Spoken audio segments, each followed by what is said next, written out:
Wali Kota Makassar Muhammad Ramdan Pemanto hingga saat ini mengakui stok vaksin masih kosong di Dinas Kesehatan Kota Makassar dan masih menunggu 2 juta vaksin yang akan dikirim pemerintah pusat. Meski demikian, Dhani memastikan vaksinasi masih tetap berlangsung di sejumlah puskesmas di Makassar. Vaksinasi yang digelar puskesmas juga dilakukan sesuai jadwal yang telah ditentukan.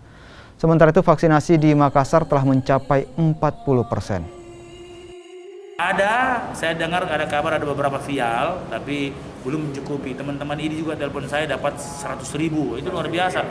100.000 itu kita bisa naikkan sampai 50%, bisa dapat 10%. Karena kita kan lagi 1 juta, ya 1 juta vaksin untuk kalau 2 kali berarti 2 juta. Nah 1 juta vaksin ini bisa menaikkan 10%